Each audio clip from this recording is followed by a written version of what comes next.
कितनी एकादशी है? जम के बोलो। 26। जो भगवान विष्णु के पास जाकर निवेदन करी थी वो निर्जला थी, निर्जला। इसलिए सारी एकादशियों में निर्जला एकादशी की महत्वता शास्त्र प्रमाण करता है महाराज। पर हिंदू धर्म के 3 व्रत ऐसे बता दिए जिन व्रतों का पुण्य समाप्त नहीं हुआ।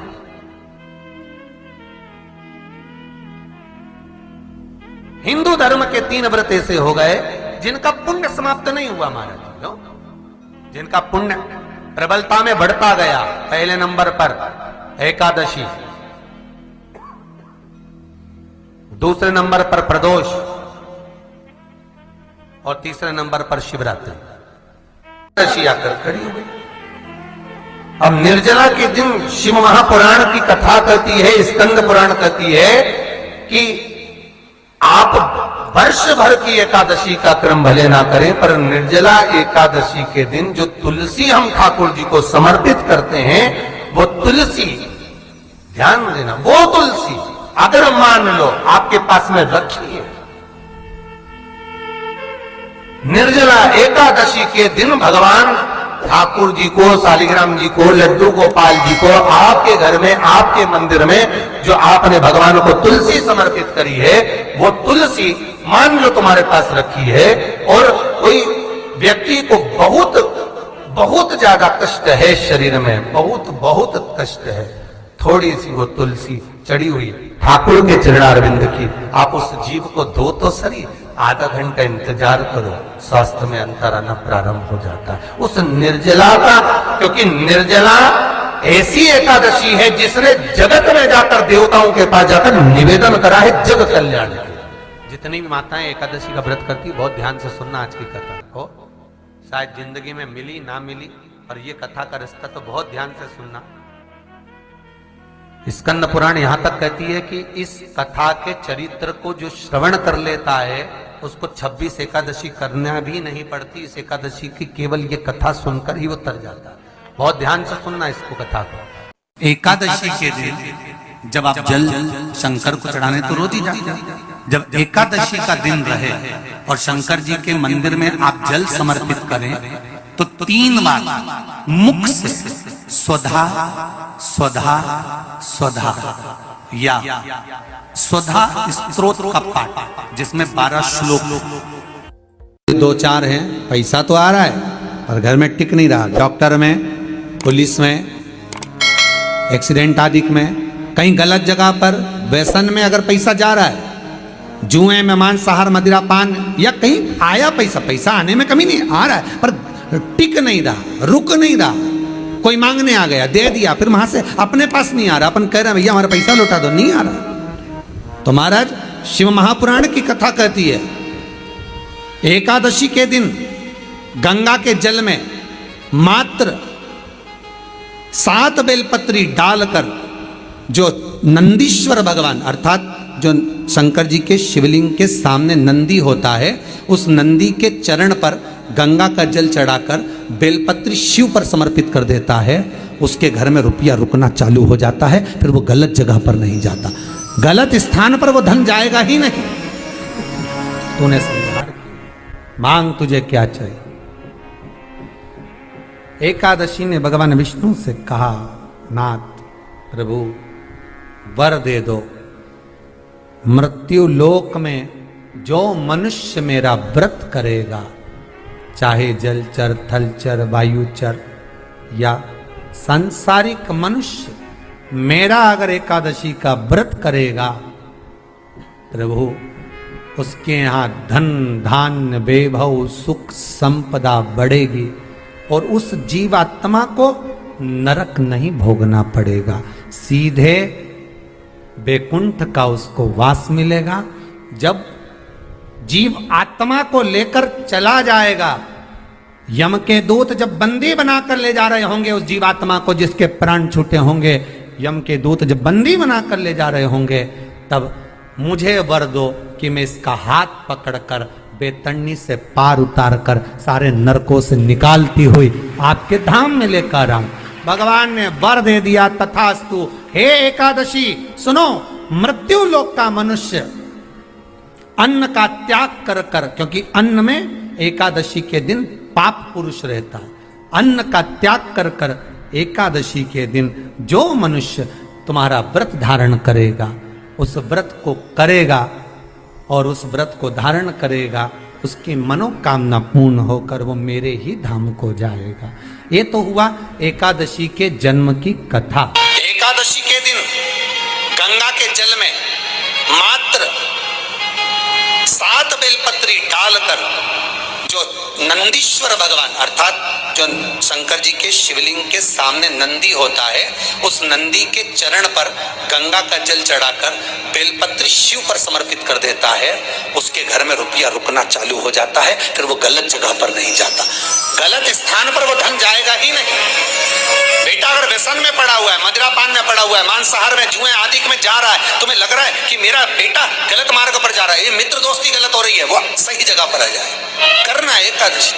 कई लोग इसको धन के लिए भी करते हैं, संपदा के लिए। संपदा के लिए अर्थात जिसका व्यापार नहीं चलता, जिसके घर में पैसा नहीं आता, या नौकरी नहीं लग रही, या सर्विस नहीं लग रही, आप अप्लाई कर रहे हो, जगह जगह जाकर इंटरव्यू भी दे रहे हो और पैसा नहीं आता, तो उसके लिए भी प्रयास किया जाता है। पर उसके लिए यहाँ पर जो धन के लिए करते हैं, उसके लिए विष्णुपदी के लिए करते हैं। मतलब जैसे गंगा के जल में तुलसी के 11 पत्ते डाले जाते हैं और उसको किसी भी नारायण के मंदिर में, राम कृष्ण शिव शंकर नहीं, राम कृष्ण भगवान विष्णु दत्त आदि जितने नारायण के मंदिर हैं, उस मंदिर में किसी भी पात्र में, एक छोटे से पात्र में उसको भरकर रखी जाते हैं महाराज। उससे भी जॉब सर्विस नौकरी में सफलता प्राप्त हो जाती है, परंतु वो भी एकादशी को ही होता है। कुछ देर तक पात्र को रखा जाता है, फिर वही पात्र का जल किसी भी वृक्ष के नीचे डाल दिया जाता है, उससे भी नौकरी के लिए फायदा मिलता है। गंगा का जल कोई साधारण नहीं। दशमी, एकादशी और द्वादशी, इन 3 तिथियों पर एक रोटी में थोड़ा सा मीठा रखकर सोमक पितृ का नाम लेकर यदि गाय को खिला दिया जाता है, तो अगर कोई पूर्वज प्रेत योनि में भी पड़ा हुआ होता है, भटक रहा होता है, जिसको पिंड नहीं मिला, जो अचानक मर गया होता है, अधोगति में चले गया होता है, उस जीव की मुक्ति दशमी, एकादशी और द्वादशी, 3 दिन सोमक पितृ का नाम लेकर रोटी में, पूड़ी में मीठा रखकर अगर गाय को खिला दिया जाता है ये 3 दिन तक, तो वो पितृ कभी भटकते नहीं है, उनको मुक्ति प्राप्त हो जाती है, मोक्ष में। नहीं, एकादशी है कौन, क्यों इसकी इतनी प्रधानता है, क्यों इसकी पुण्यता है, ऐसा क्या है एकादशी में जो इसकी पुण्यता मानी जाए? कौन है ये जो भगवान नारायण तक एकादशी का व्रत करते हैं? सुभद्रा जी को भगवान जगन्नाथ ने, जगदीश ने एकादशी का व्रत कराया था। बद्रीनारायण भगवान को माता लक्ष्मी ने एकादशी का व्रत कराया था। क्यों? चंद्रायण एकादशी व्रत की माता। एकादशी है कौन? तो कहा जिसको व्रत करने पर भगवान नारायण भी जिसका व्रत करते हो, भगवान माता लक्ष्मी जिसका व्रत करती हो, वो एकादशी है कौन? तो शास्त्र वर्णन करता है महाराज, स्कंद पुराण का सुंदर चातुर्मास खंड के अंतर्गत वर्णन आया है महाराज। एक बार भगवान विष्णु आनंद में विराजमान थे, पद्मावती और माता लक्ष्मी दोनों उनके पास में विराजी हुई थी। भगवान लक्ष्मी और पद्मावती दोनों बैठी, एक सिर के पास, एक चरण के पास। कुछ समय बाद वहीं पर ब्रह्मदेव का आगमन हुआ और ब्रह्मा जी आगमन पाकर भगवान नारायण पद्मावती से लगकर उठे और उठकर लक्ष्मी की ओर झुके। झुकने पर इन तीनों के समागम से भगवान नारायण के हृदय चित्त से एक कन्या प्रकट हो गई। उस कन्या का नाम एका था। क्या नाम था? एका। अब 10 उसके गुण इतने प्रबल थे, वो 10 गुण उसके बड़े प्रबल थे कि वो एका जिसको निहारती थी उसको संपदावान बना देती थी, जिसको देख लेती थी उसके जीवन में वो आनंद की अनुभूतियां करा देती थी। एका जिस मार्ग से जाती थी उस मार्ग के द्वार खोल देती थी। एका का पुण्य इतना पुण्य प्रखर। पद्मावती और लक्ष्मी ने कहा महाराज ये बेटी आपके द्वारा निर्मित हुई है, इसका कन्यादान करना चाहिए। हमारे यहाँ हिंदू धर्म में रीति है, जिस दिन कन्यादान करा जाता है उस दिन व्रत रखा जाता है। अब आजकल रखते कि नहीं रखते वो मालूम नहीं, और कन्यादान करते समय व्रत रखा जाता है। व्रत रखना, एका का कन्यादान करना है। भगवान बोले कन्यादान करें, किसको दें? एका किसको दी जाए? एका प्रदान किसको करी जाए? पुण्यता किसको दी जाए? भगवान नारायण ने उसी समय लक्ष्मी और पद्मा से पूछा, तुम एकादशी के दिन जब आप जल शंकर को चढ़ाने तो रोज ही जाते। जब एकादशी का दिन रहे और शंकर जी के मंदिर में आप जल समर्पित करें तो 3 बार मुख से स्वधा स्वधा स्वधा या स्वधा स्तोत्र का पाठ, जिसमें 12 श्लोक 2-4 हैं। पैसा तो आ रहा है पर घर में टिक नहीं रहा। डॉक्टर में, पुलिस में, एक्सीडेंट आदि में, कहीं गलत जगह पर व्यसन में अगर पैसा जा रहा है, जुए में, मांसाहार, मदिरा पान, या कहीं आया पैसा आने में कमी नहीं, आ रहा है पर टिक नहीं रहा, रुक नहीं रहा। कोई मांगने आ गया, दे दिया, फिर वहां से अपने पास नहीं आ रहा, अपन कह रहे हैं भैया हमारा पैसा लौटा दो, नहीं आ रहा। तो महाराज शिव महापुराण की कथा कहती है, एकादशी के दिन गंगा के जल में मात्र 7 बेलपत्री डालकर, जो नंदीश्वर भगवान अर्थात जो शंकर जी के शिवलिंग के सामने नंदी होता है, उस नंदी के चरण पर गंगा का जल चढ़ाकर बेलपत्री शिव पर समर्पित कर देता है, उसके घर में रुपया रुकना चालू हो जाता है। फिर वो गलत जगह पर नहीं जाता, गलत स्थान पर वो धन जाएगा ही नहीं। तूने समझा, मांग तुझे क्या चाहिए। एकादशी ने भगवान विष्णु से कहा, नाथ प्रभु वर दे दो, मृत्यु लोक में जो मनुष्य मेरा व्रत करेगा, चाहे जलचर, थलचर, वायुचर या सांसारिक मनुष्य, मेरा अगर एकादशी का व्रत करेगा, प्रभु उसके यहाँ धन धान्य वैभव सुख संपदा बढ़ेगी और उस जीवात्मा को नरक नहीं भोगना पड़ेगा, सीधे वैकुंठ का उसको वास मिलेगा।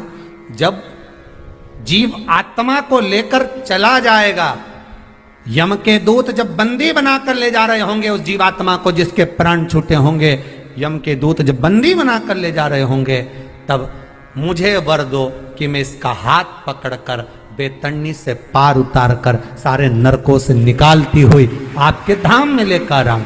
भगवान ने वर दे दिया, तथास्तु। हे एकादशी सुनो, मृत्यु लोक का मनुष्य अन्न का त्याग कर कर, क्योंकि अन्न में एकादशी के दिन पाप पुरुष रहता है, अन्न का त्याग कर कर एकादशी के दिन जो मनुष्य तुम्हारा व्रत धारण करेगा, उस व्रत को करेगा और उस व्रत को धारण करेगा, उसकी मनोकामना पूर्ण होकर वो मेरे ही धाम को जाएगा।